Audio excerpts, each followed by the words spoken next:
Explicar o que deixei para trás no domingo passado, ao primeiro encontro. Eu gosto de explicar melhor sobre a revelação divina, na questão da revelação universal e a revelação particular, para a gente entender o que de fato é o tratado da verdadeira devoção, para a gente colocar as coisas no devido lugar, para não cometer nenhum equívoco. A revelação universal é tudo aquilo que Deus revelou e que a igreja coloca como dogma de fé para todos os católicos acreditarem. A revelação universal, que Deus revela, Deus se manifesta ao seu povo, ela acabou com a morte do último apóstolo, João Evangelista. Então, João Evangelista morreu, acabou a revelação universal. Ou seja, fechou as Sagradas Escrituras, a igreja já não considera nenhuma outra revelação como a revelação universal, ou seja, ela não vai colocar para que o fiel acredite naquilo ali. Outros que vieram depois de João Evangelista, tem ótimos escritos deles, evidentemente, porém, não entra na revelação universal. É uma explicação das Sagradas Escrituras, mas não é essa revelação. Da revelação universal, a revelação divina considerada universal acaba com a morte do último apóstolo, João. E depois da revelação universal, aí tem a revelação particular. A revelação particular é Nossa Senhora de Fátima, né? Gosto de pegar o exemplo dela, Nossa Senhora de Guadalupe, enfim. Ou algum santo que tem alguma profecia aí, mas não é revelação universal. Ou seja, Nossa Senhora apareceu, o santo teve uma profecia, porém a igreja não te obriga a acreditar naquela revelação. Como ela não te obriga a acreditar na aparição de Nossa Senhora, por exemplo. Porque não se trata, é bom deixar claro, dessa revelação universal. É particular. Agora, é claro que se a igreja aprovou, se a igreja está de acordo, porque eu não vou ficar de acordo também. Né? Não tenho por que duvidar da aparição de Fátima, jamais. A igreja aprovou, a gente vai seguir a Santa Madre Igreja no seu conselho. Não é só para fazer essa diferença. O que é revelação universal, o que é revelação particular. O tratado da verdadeira devoção, ele entra na revelação particular, eu posso dizer. Porque foi escrito por São Luís Grão de Montfort, um grande santo, evidentemente, porém, ele não vai fazer parte aí das Sagradas Escrituras, dos dogmas da igreja, nada disso. É um belo escrito, faz muito bem para as almas, porém, é uma revelação particular. Pode-se dizer, se encaixa nesse ponto aqui. Nesse caminho que a gente tem que seguir o estudo do Tratado da Verdadeira Devoção. Eu acho que é até errado a gente colocar o tratado acima do catecismo da Igreja Católica, porque o catecismo está explicando ali toda a revelação universal, o que a gente deve crer, o que a gente deve rejeitar. Ao meu entendimento é valorizar mais o catecismo do que o próprio tratado. Ali está toda a riqueza da doutrina. Mas não desmerecendo o tratado, jamais. É só para a gente, como bom católico, colocar as coisas no seu devido lugar. Isso é que a gente temos que fazer com muita seriedade.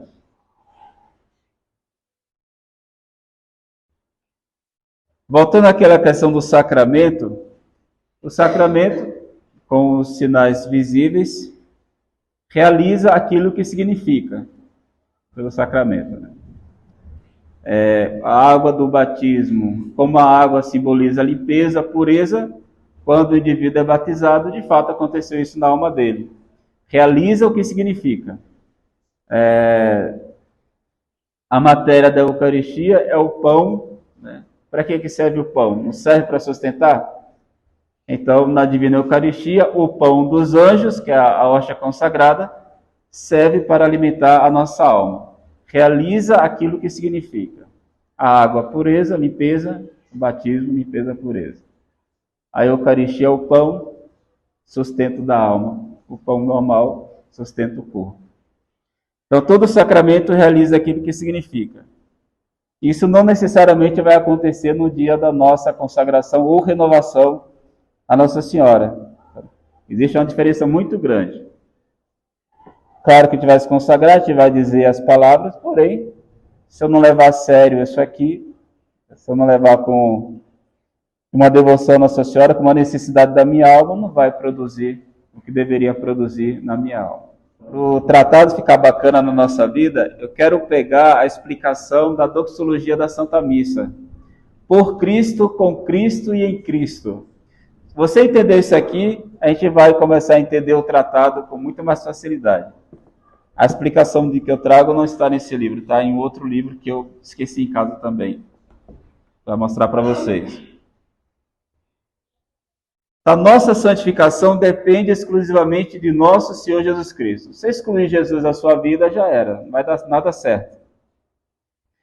E aí essa doxologia, ao final da missa não, ao final do cano romano, ao final da liturgia eucarística, o padre pega a hóstia e o vinho e fala, por Cristo, com Cristo, em Cristo. Poucas pessoas entendem isso aqui. Poucas pessoas. Infelizmente. E aí a gente vai desenvolver essa explicação e como tem tudo a ver com o tratado da verdadeira devoção à Nossa Senhora. Primeiro começa por Cristo. Veja, por Cristo. As Sagradas Escrituras diz: eu sou o caminho, a verdade e a vida. Só que Jesus está falando, eu sou o caminho, a verdade e a vida. Se ele é o caminho, a verdade e a vida, não tem outro caminho. Não tem outra verdade, não tem outra vida. Ninguém pode ir ao Pai a não ser por mim. Ninguém chega a Deus, Pai, a não ser por Jesus Cristo. Está em João capítulo 14, versículo 6. Olha só que coisa preciosa. Se não é Jesus, não chegaremos ao Pai. Se não é Jesus, não temos o caminho, não temos a verdade, não temos a vida. Se não for por Jesus Cristo. Outra passagem, Jesus diz, sem mim você não pode fazer nada. Outra riqueza. Sem mim você não pode fazer nada. João capítulo 15. Jesus é a videira e nós somos os ramos. Separado dessa videira, vamos secar e ser lançado no fogo. João capítulo 15. Então é preciso também estar unido a essa videira. Aí o livro diz o seguinte, compreendamos que não seremos santos na medida em que a vida de Cristo não se infunda em nós. Esta é a única santidade que Deus nos pede. Não há outra. Seremos santos em Jesus Cristo e não seremos de nenhuma outra maneira. Só seremos santos em Jesus Cristo. Não existe outra maneira de ser santo a não ser por Jesus Cristo. Dom Columba Marmion. Acho que é assim que pronuncia. Então, para quem quer ser santo, a preocupação fundamental é se unir a Cristo cada vez mais. Então, por Cristo. Então, de maneira mais catequética. Eu vou arrumar esse altar por Cristo. Está com Ele. Vou estudar o catecismo hoje por Cristo. Não é nada mais que me motiva. É Cristo que vai me motivar. Você não vai estudar o catecismo, você não vai preparar a homilia porque o meu superior mandou. Não, eu vou fazer por Cristo. É essa visão que a gente tem que mudar na nossa vida. Vou fazer tudo por Cristo. Vou rezar o rosário por Cristo. Vou arrumar alguma coisa lá em casa por Cristo. É tudo por Ele. Por isso, na Santa Missa, por Cristo. A coisa é muito bonita. Todas as orações que a gente fez na Santa Missa até aquele momento foi por Cristo.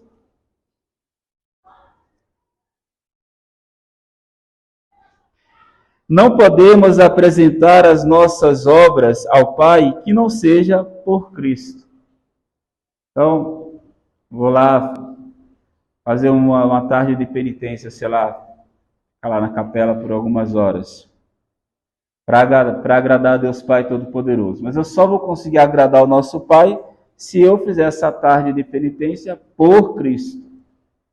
Então, não pode esquecer disso aqui. Senão não vai entender o tratado de jeito nenhum.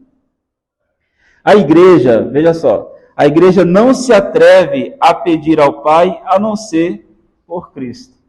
Então, no final das orações, como já ensinei para vocês em outra ocasião, as orações se encerram desta forma: por nosso Senhor Jesus Cristo, vosso Filho, na unidade do Espírito Santo. A igreja que é pura, que é imaculada, que é santa, ela não se atreve a pedir nada ao Pai, a não ser por Cristo. Então, do nosso lado, eu não posso fazer nada a não ser por Ele. Senão vai ser tudo inútil. Isso aqui muda muito a nossa vida, viu? Como muda. Então, por Cristo, eis aqui a primeira grande preocupação que deve ter o cristão na realização de todas as suas obras. Sem isso, andará fora do caminho, não dará um passo adiante, jamais chegará ao ápice da santidade. Se não faz as coisas por Cristo, nunca você vai ser santo. Simples assim. Simples assim. Não vai ser santo nunca. Mas eu rezo o rosário. Se não for por Cristo... Mas eu fiz uma caridade, dei uma esmola. Se não foi por Cristo... Essa aqui é a lógica da Santa Missa, né? Até a oração da coleta, né, que eu já ensinei para vocês, que é logo depois do Glória. Oremos, aquela pequena pausa de silêncio, é chamada oração da coleta. E ali cada fiel apresenta a Deus a sua súplica. E ao final, o padre pega a hóstia consagrada e o vinho consagrado por Cristo. O fiel colocou tudo isso aqui por Cristo. Isso eu estou apresentando ao Pai por Cristo. Isso é muito rico. É bonito isso aqui. Até suportar as adversidades da vida, né, alguma contrariedade, eu vou suportar isso aqui por Cristo. Se não for por Ele, não vale a pena.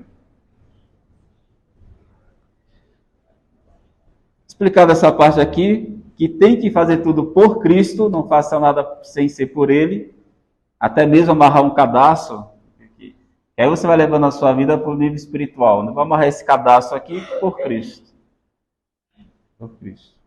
Vou pagar essa conta, tudo, faça por Ele. Esse é o segredo da santidade, pelo que parece. E está na missa a gente passa batido, né? Até o padre também, né? Reza a missa, né? Chega essa parte, se não tomar cuidado, cai no automático e não percebe a riqueza disso aqui. Aprendendo isso aqui, pelo menos serviu para mim. A gente vai ficar mais atento, porque aí eu já vou para o outro lado, né? Se eu não fizer por Cristo, vou fazer por quem? E aí, se vem aquele desejo de fazer alguma coisa errada, alguma traição ao Sagrado Coração de Jesus, se eu não vou fazer isso aqui por Cristo, vou fazer por quem? Certamente pelo inimigo da nossa salvação. Então a opção é fazer tudo por Cristo. Muito bem. Por Cristo, com Cristo. É coisa interessante.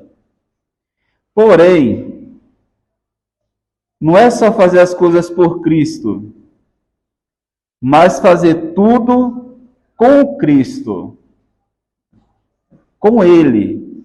Primeiro é por Ele, agora eu faço com Ele. Então, eu vou rezar com Cristo. Eu vou para o meu trabalho com Cristo. Eu vou fazer uma leitura com Cristo. É por Cristo e é com Cristo. Eu vou... Supondo que meu superior, meu bispo, pediu para eu fazer alguma coisa. Tá? Por obediência a ele, eu vou fazer. Ele nem vai ver eu fazendo aquilo que ele pediu. Fiz tudo certinho. No nosso caso, não. Além de fazer por Cristo, Cristo precisa estar comigo. Aquela situação.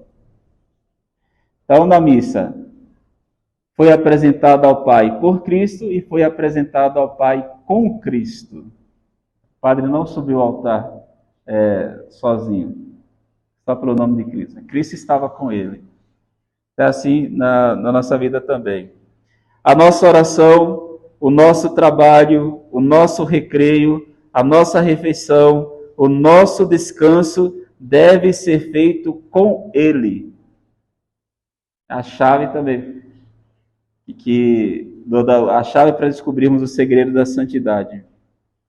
E de novo, se eu não faço com ele, eu faço com quem? Então eu faço com Cristo. Faço com quem?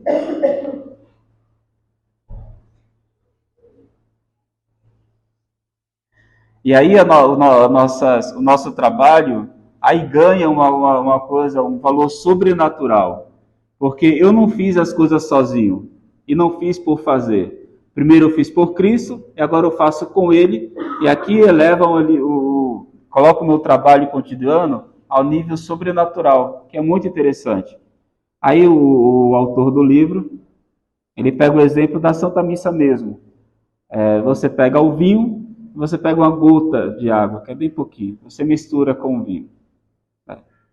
Então, essa gota de água misturada com o vinho é praticamente nada. Mas essa gota de água misturada ao sangue, ao vinho, daqui a pouco vai se tornar o sangue de Cristo. Então, a nossa pequenez de fazer as coisas, porque a gente é limitado, né? Mas na medida que eu fiz com Cristo, teve um nível sobrenatural. Foi divinizado aquele meu ato. Exatamente como essa gota de água. Eu peguei e coloquei no vinho. A água praticamente nada, o vinho aquela quantidade imensa, é o corpo de Cristo, é o sangue de Cristo, perdão. É os nossos atos a mesma coisa. Porém, não é para fazer tudo por Ele apenas, mas fazer tudo com Ele. E aí é bom a gente pegar, fazer o exercício da presença de Deus. A gente peca muito porque a gente não faz esse exercício. Eu estou na presença de Deus. Ou melhor, estou na presença de Cristo. Se eu estou descansando, se eu estou rezando, independente do que eu estou fazendo, eu estou na presença dele. Ter essa consciência da presença de Cristo é uma arma muito poderosa para a gente vencer as coisas. E até para ajudar o nosso exame de consciência. Eu sempre oriento dessa questão. Você faria tal coisa errada na frente do seu pai, da sua mãe, do seu amigo? A resposta é não. Mas você fez na presença de Deus. O que é pior? Então, tudo que a gente vai fazer, mesmo que você não perceba mesmo que você não queira fazer com ele está ali. Mas quando eu faço esse exercício, que eu estou na presença de Deus, eu vou preparar essa formação na presença de Deus, eu vou preparar a homilia de domingo na presença de Deus, então é por Deus, ou melhor, por Cristo e é com Cristo, porque Ele está aqui. Isso é muito bom para a gente. Então faça sempre esse exercício de se colocar na presença de Deus. Embora Ele já esteja lá, é só para a gente ter essa consciência, porque senão é tanta atividade que a gente faz uma coisa, faz outra, e acaba e se esquece de que Deus está ali. E se dá mal nessa questão. Então, fazer tudo na presença de Cristo. Bom, não basta fazer tudo por Cristo e não basta fazer tudo com Cristo. É preciso fazer as coisas em Cristo. Por Cristo, com Cristo e agora em Cristo. Então, esses dois pontos aqui, por e com Cristo, é mais uma coisa externa. Agora, fazer em Cristo é algo mais interno. Aqui, literalmente, eu escrevi exatamente como que está no livro. Aqui é fazer tudo dentro de Cristo. E aí a explicação é que é muito bela que segue. O cristão forma parte de Cristo. O cristão em estado de graça forma como a mesma coisa com Jesus. Lembra que eu acabei de citar? Eu sou a videira e vós os ramos. Então veja só, eu estou em Cristo. Se Cristo é a videira, eu sou o ramo, eu estou unido a esse ramo. Essa videira, perdão. Ou seja, estou em Cristo. E aí é uma coisa que a gente tem que pensar, que o pecado mortal corta, né? Esse ponto muito místico da nossa vida, a fazer as coisas dentro de Cristo. Ou seja, fazendo parte dessa videira. O cristão é outro Cristo, e não um cristão diferente de Cristo. Eu peguei do mesmo jeito que está no livro. Porque o cristão é outro Cristo e não diferente do Cristo. Então eu tenho que ter, de uma certa maneira, os mesmos sentimentos de Cristo. Fazer tudo o que Cristo manda. Senão você é um são simpatizantes de Cristo, né? E não outro Cristo. Aí as passagens que seguem vai nos ajudar a entender melhor esse ponto. São Paulo diz: completo em minha carne o que falta às tribulações de Cristo. Ele está em Cristo nas tribulações. Quando perseguem a nós, perseguem a Cristo. Eles tinham tanta convicção, os apóstolos, dessa verdade, que quando eles sofrem uma perseguição, está perseguindo o próprio Cristo, porque eu sou cristão, eu estou unido a essa videira. Está me perseguindo? Está me caluniando? Está falando mal de mim? Está falando mal de Cristo. Mas por quê? Eles tinham um comportamento de cristão, né? Concreto. Era por Cristo, com Cristo e estavam em Cristo. O próprio Jesus diz: o menor serviço prestado a nós, Jesus o aceita e recompensa como se fosse prestado a Ele mesmo. Mateus capítulo 10, 42. Então somos realmente seu corpo. Convertemos em algo seu. São Paulo continua: para mim, viver é Cristo. Para mim, viver é Cristo.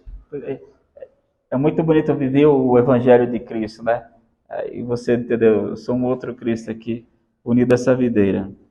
Eu vivo, mas não eu. É Cristo que vive em mim. São Paulo: eu vivo, mas não eu. É Cristo que vive em mim. Efésios capítulo 4.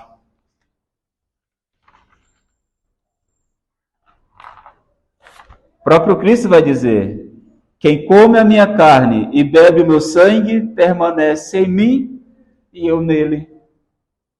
Quem come a minha carne e o meu sangue. Isso aqui significa o quê? Essa união com Cristo. Está em Cristo. E outra passagem: quem vos escuta, a mim escuta. Quem vos rejeita, a mim rejeita. Essa é a grande explicação da doxologia da Santa Missa. A gente reza e nem percebeu dessa riqueza, né? Eu já tinha lido outras explicações, não está fora disso aqui, evidentemente, né? Mas esse autor ele foi muito mais profundo nessa questão, muito mais profundo. E realmente mudou um pouco assim, deixou um pouco comigo.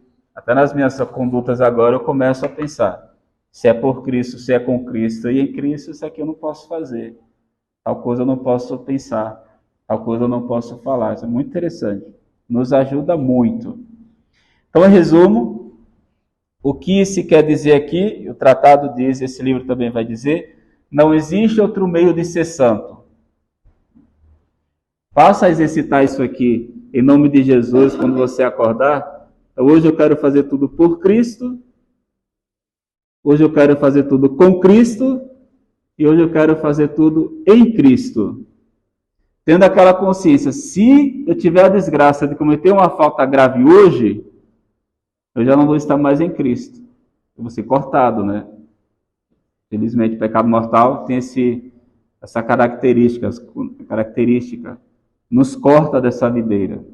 Muito interessante isso. Então, hoje eu não quero ser cortado dessa videira, de forma nenhuma. Eu quero permanecer em Cristo. E aí, com esse exercício, a gente vai fazendo exercício mental, de que estou na presença de Deus, de que vou lavar a louça por Deus, por Cristo, que eu vou rezar com Cristo. Isso aqui muda muita coisa. É o segredo da santidade. Quem usa esse termo não sou eu, né? O autor mesmo usa essa questão.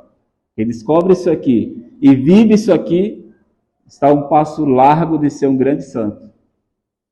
Um grande santo. Pelo menos para mim, me ajuda bastante. Então, essa é a dita doxologia final da Santa Missa. O que é que isso tem a ver com o tratado?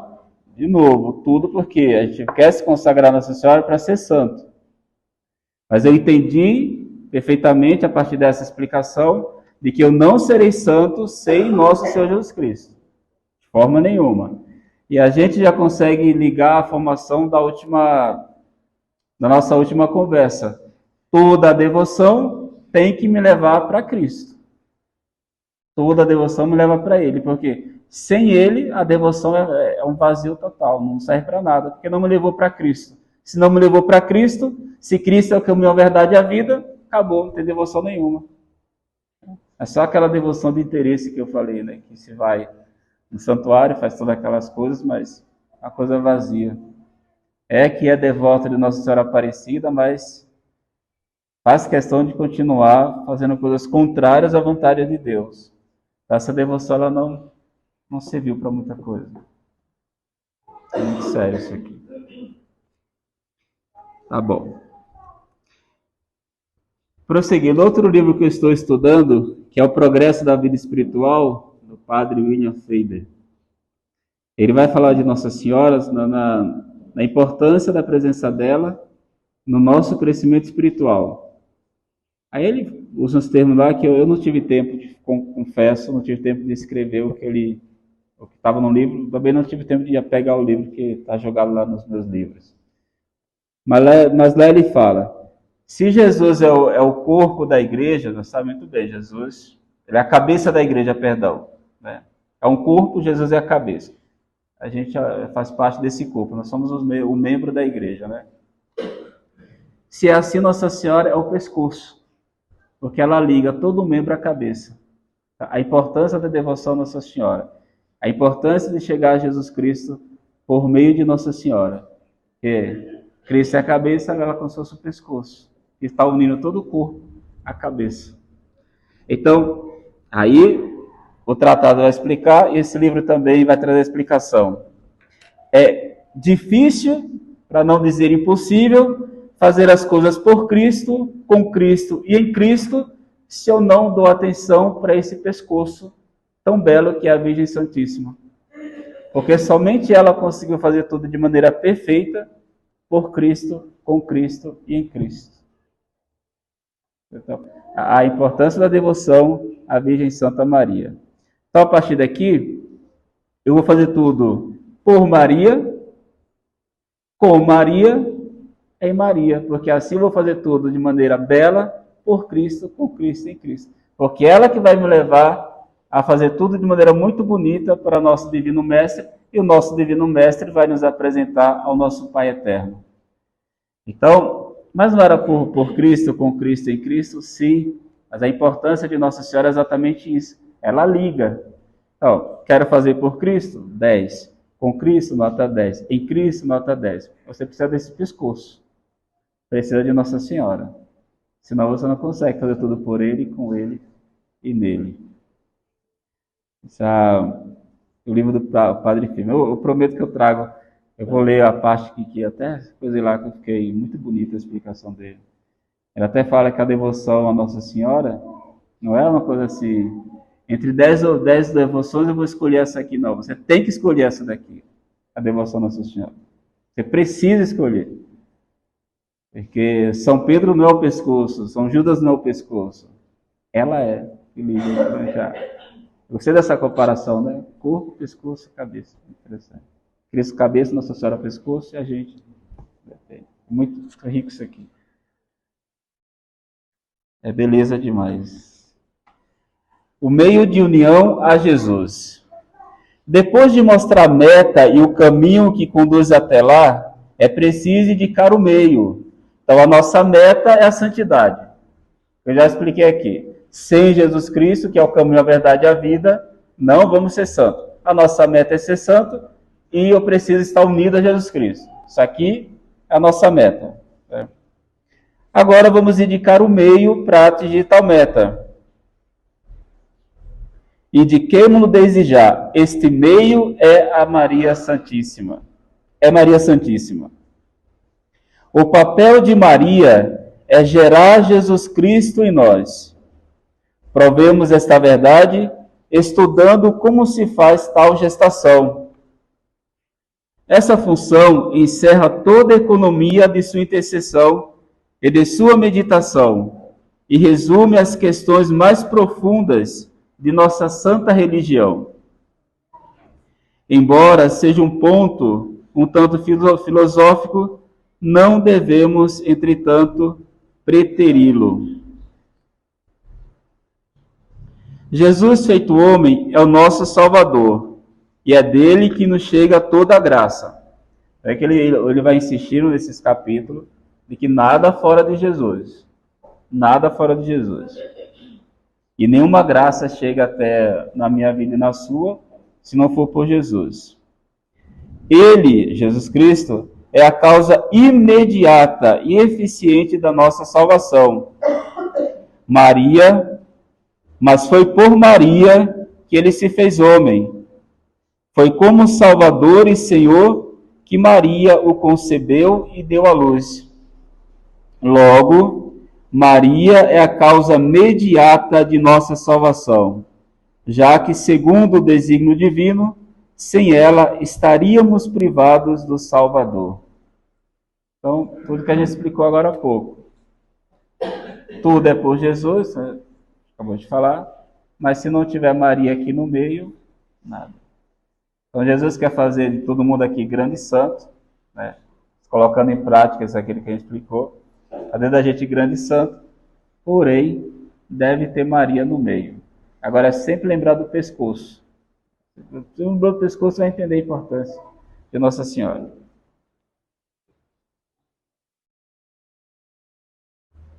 Do mesmo modo que Eva, pela desobediência, foi causa de sua ruína e da ruína de todo o gênero humano, Santo Irineu diz o seguinte: assim Maria, pela sua obediência, é a causa da nossa salvação e da salvação de todos os homens. Santo Irineu. Papel de Maria. Mostremos como se opera a comunicação da graça de Maria Santíssima às nossas almas. Para compreendê-lo, basta que nos lembremos do papel que da Santíssima Virgem no mistério da encarnação. Quando o Verbo se fez carne, foi o Espírito Santo quem formou seu corpo. Olha lá. Maria Santíssima forneceu a matéria, o sangue imaculado, depois de ter dito sim. Auxílio e consentimento. Para receber a graça necessária, o concurso e a vontade de Maria Santíssima. Ou seja, pulei uma parte aqui importante, perdão. Auxílio e consentimento. Eis em que consiste de modo principal sua cooperação. Deus produz a graça e Maria concorre como ministro e instrumento, ou ainda, para nos dispor a recebê-la. Nossa Senhora disse a uma serva, a serva Maria Lataste: pede-se uma graça, Deus consente, meu filho concede-a, e eu transmito. Bonito? A gente pede uma graça, Deus concede a graça. Deus consente nessa graça. Jesus nos dá a graça, e é Maria que nos transmite essa graça. Bonito isso aqui.